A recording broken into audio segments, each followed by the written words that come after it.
অভিমান, কবিগুরু রবীন্দ্রনাথ ঠাকুর।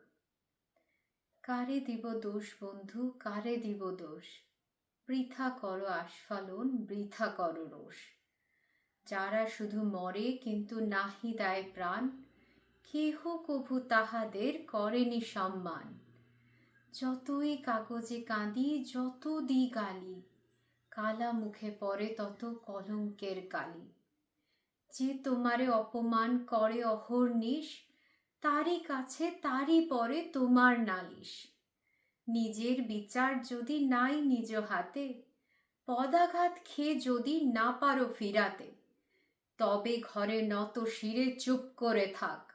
সাপ্তাহিকে দিক বিদিকে বাজাসনে ঢাক। একদিকে অসি আর অবজ্ঞা অটল, অন্যদিকে মসি আর শুধু অশ্রু জল। নমস্কার।